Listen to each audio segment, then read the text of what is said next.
하나님의 복을 받는 인생, 하나님의 복을 받는 인생이라는 제목으로 말씀 나누겠습니다. 이 시편 129편 표제에 보시면 성전에 올라간 노래라고 되어 있죠.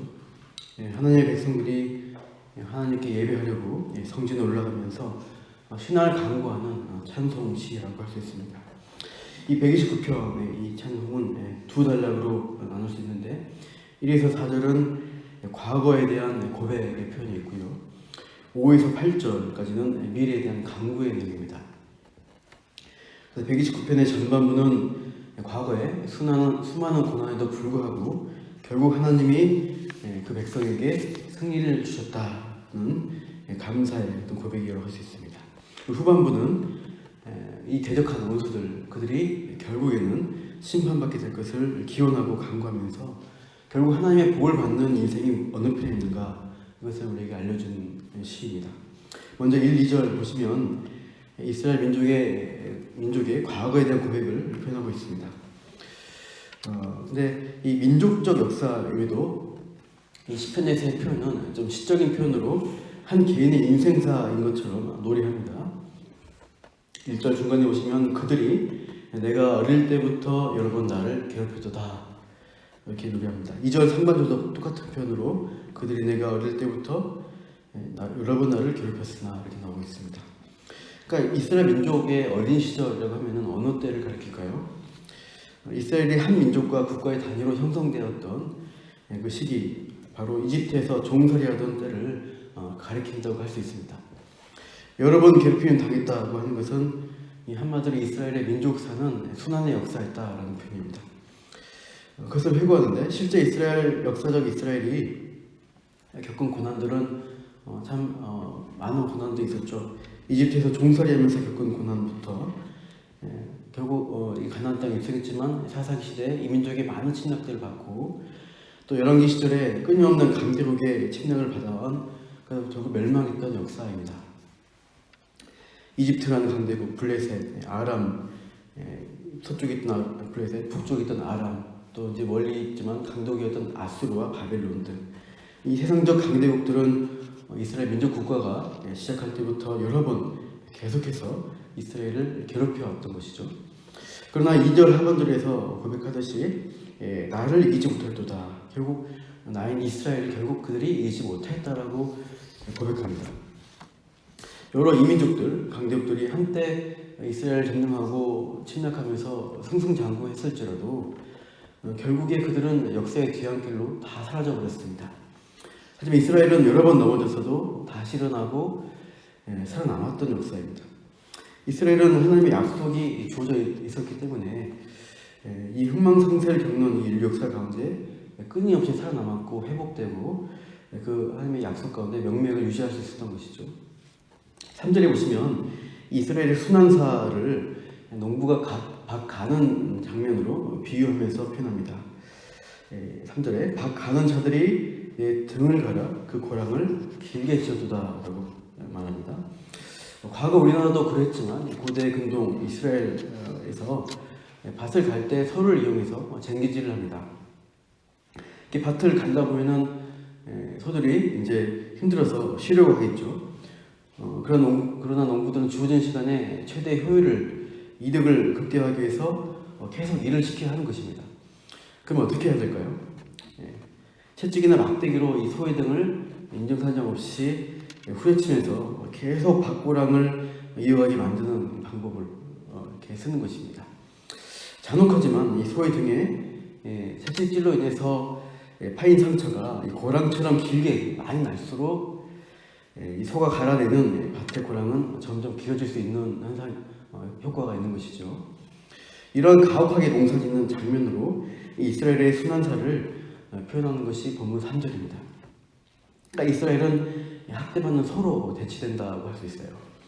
온갖 이득을 얻어내고자 침략해오는 적들이 이스라엘에게 주는 고통이 어떤 것이냐, 소의 등에 난 깊고 길다란 흉터와 같이 밭이 아닌 이스라엘의 등을 갈아서 낸 긴 고랑, 그런 흉터와 같은 고통을 이스라엘에게 주었다는 것입니다.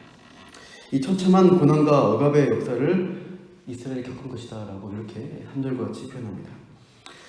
그러나 그럼에도 불구하고 이 하나님의 백성들이 이제 성전에 오르며 예배하며 감사하는 것은 하나님의 구원하심이라는 것 때문이죠. 우리 4절 말씀 다 같이 읽겠습니다. 시작. 여호와께서는 의로우사 악인들의 줄을 끊으셨도다. 하나님은 결국 고난 가운데 백성이 또 어려움을 겪었지만 결국엔 공의를 이루셔서 그 악인들의 줄을 끊어버리셨습니다. 짐승을 올가매고 구속하는 그 명예, 그런 줄들을 끊어버리시고 소처럼 매였던 이스라엘을 해방해 주시고 또 자유롭게 해주신 것이죠. 그러니까 이스라엘 공격하는 이 악인들, 그들로부터 이스라엘 보호하시는, 구원하시는 하나님의 섭리를 고백하고 있습니다. 그때 이스라엘 공격해온 이 악인들, 이 악한 세력들, 그들의 모든 박해와 억압을 끊으시고 이제는 그 세력들을 심판하실 것을 내다보게 되는 것인데 5절 이후에 이 원수들에 대한 심판을 기원하고 강구한 내용이 이어집니다. 무릇 5절 시온을 미워하는 자들은 수치를 당하여 물러갈지어다. 무릇 시온을 미워하는 자들, 그러니까 이스라엘의 약속 있는 그 시온, 예루살렘, 거기를 점령하려고 하고 이스라엘을 괴롭히는 세력들, 그 악인들이 수치를 당하여 물러가게 될 것이다 라고 선포하고 있습니다. 이 수치를 당하다는 이 표현 5절에 그 6절 끝에 보시면은 마른다라고 표현하고 있습니다. 이 표현이 참 언어의 발음이 참 재밌어요. 수치를 당하다는 표현은 예보슈라고 있습니다. 마르다는 표현은 야베시라고 있습니다. 예보슈, 야베시 하면서 그들은 수치를 당할 것이고 그들은 말라버릴 것이다. 이렇게 간구하고 있는 것입니다. 그 수치를 당해서 쫓겨나 버릴 것이고 풀이 말라 없어지는 것처럼 그 시온의 대적자들이 심판받아 없어질 것이다. 이렇게 간구하며 기원하는 내용이 5절, 6절입니다. 특히 이 뒤에 6절에서 7절 보시면 다시 농사와 관련된 비유가 또 나오고 있어요. 6절에 지붕의 풀과 같다라고 표현하는데요. 이 지붕의 풀이라는 것은 이스라엘 집 구조와 관련되어 있는 배경이 있습니다. 이스라엘 지붕은 이렇게 평평한 흙 지붕입니다. 그래서 지붕에 사람이 걸어 다닐 수도 있고 또 거기에 풀이나 이끼가 자랄 수도 있는 환경이죠. 풀씨가 지붕에 떨어져서 이렇게 풀이 싹을 틔우고 어느 정도 자랄 수가 있다고 합니다. 그러나 이 식물이 깊게 뿌리 내리거나 수분을 충분히 공급받지는 못합니다. 따라서 자라서 꽃을 피우기 전에 그 강력한 볕을 견디지 못하고 결국은 말라 죽어버리는 현상이 있는 것이죠. 아까 3절에서 이스라엘을 소 같은 짐승에 비유했는데요. 이제 이 6절에서 이스라엘의 원수들에 대해서는 자라기 전에 말라버릴 지붕의 풀 따위에 받게 되지 않는 것이라고 이렇게 비유하고 있는 것이죠. 시온을 미워하는 악의 세력들은 더 처참한 결과를 얻을 것이다. 지붕의 풀같이 말라 죽어버릴 운명이다라고 표현하는 것입니다. 그러면서 7절 보시면 다시 농사에서 추수하는 장면으로 이어지는데요. 베는 자의 손과 묶는 자의 품에 차지 않는다라고 하죠. 그러니까 베는 자의 손에도 쥐어서 이렇게 베어야 되는데 손에 차지도 않아요, 풀이. 그리고 품에 품어서 그것을 단을 묶어야 되는데 거기도 차지 않는 정도로 전혀 열매나 소출이 없는 상태, 아무것도 거둘 게 없는 상태가 그 원수들의 상태가 될 것이다 라고 말하고 있습니다. 그러니까 추수할 때면은 이스라엘 전통에서 서로 기뻐하면서 축복의 인사말을 건네는 것이 그러니까 주님의 이름을 복을 빌어주는 게 그 당시의 관례입니다. 룻기에서 보면 보아스가 추수한 일꾼들에게 여호와께서 너희와 함께할지어다 라고 인사하자 일꾼들이 여호와께서 당신에게 복 주시길 원하나이다 이렇게 화답한 장면이 있어요. 그러니까 추수 때에는 서로 복을 빌어주고 격려하는 게 관례입니다. 그런데 이 본문 8절에 보시면 지나간 자들이 추수한 자들에게 복을 빌어줄 수가 없다고 하는 것이죠. 그러니까 원수들과 전혀 관련이 없는 제3자인 여기 나온 지나간 자들, 사람들이 예의상이라도 좋게 인사말을 건네줘야 하는데 그렇게 할 수 없는 것은 축복의 인사말을 할 수 없는 처참한 실정이기 때문입니다. 실적인 추수거리가 전혀 없는 그냥 지붕의 풀 마냥 말라비틀어진 결과물 앞에 허족되는 모습이 그 원수들의 최종 상태라는 것입니다. 여호와께서 당신에게 복 주시기 원합니다 라고 하고 싶어도 말을 건넬 수 없는 상태, 그 정도로 비참하게 수치당할 것이다. 하나님의 뜻에 대적하고 하나님의 백성을 괴롭히는 이 악인의 인생은 결국 풍성한 추수가 없는, 하나님의 복이 없는 비참한 처지에 도달할 것을 이렇게 보여주고 있습니다.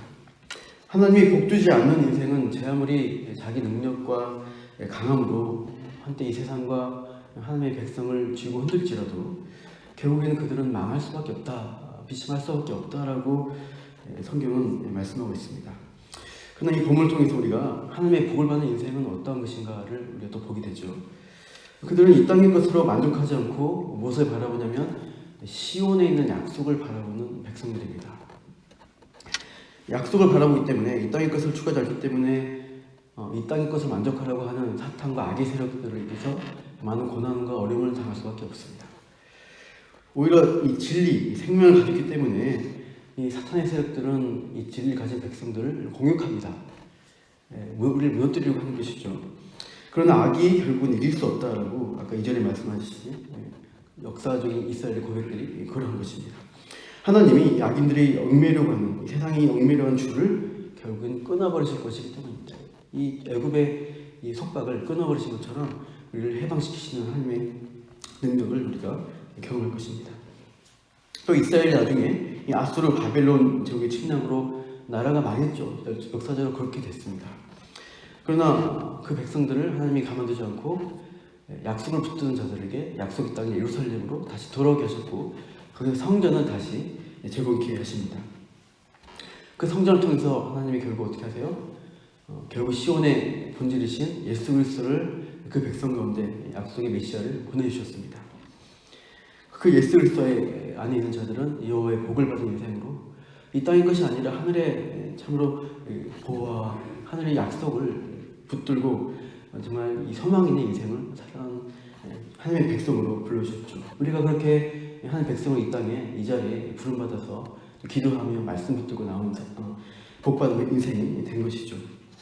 오늘 우리가 이 땅을 살아갈 때 이 세상의 것들, 당장 힘을 과시하는 그것들을 부러워할 것이 아니라 때론 고난당하지만 하나님이신 약속을, 그 시온의 백성으로서 약속을 바라보시고 하나님의 복을 기대하며 소망하며 살아가시는 저와 여러분 되기를 축복하며 기도하겠습니다. 하나님, 이스라엘 역사 가운데 하나님 약속의 백성을 부르셨지만 그들은 그 약속을 붙들었기 때문에 많은 대적에게 고난을 당했고 침략을 받았고 참 등에 고랑이 파인 것 같은 고난의 역사였습니다. 그럼에도 그들이 고난 가운데 더욱 하나님의 약속을 붙들고 나아간 백성들을 하나님이 결국 회복시키셨고 악이 이기지 못하게 그들을 보호하여 주셨습니다. 오늘 우리가 그리스도 안에서 그 약속의 소망을 또한 바라봅니다. 이 땅의 것을 만족하지 않기 때문에 세상과 다른 길을 가지만 하나님, 이 땅에서 하나님이 주시는 더 큰 복을 바라보며 오늘도 하루하루 살아갈 때 이 말씀 안에 주어진 그 소망이, 그 축복이, 그 복이 더 큰 것을 바라보면서 오늘도 힘있게 주의 말씀 안에 걸어갈 수 있도록 한 사람 한 사람 붙들어 주시기를 간구합니다. 오늘도 기도하며 나아간 제목들 가운데 선하게 응답하신 하나님 바라보며 승리하는 주의 백성으로 우리와 함께하여 주시옵소서. 감사하며 이 모든 말씀 예수님 이름으로 기도합니다.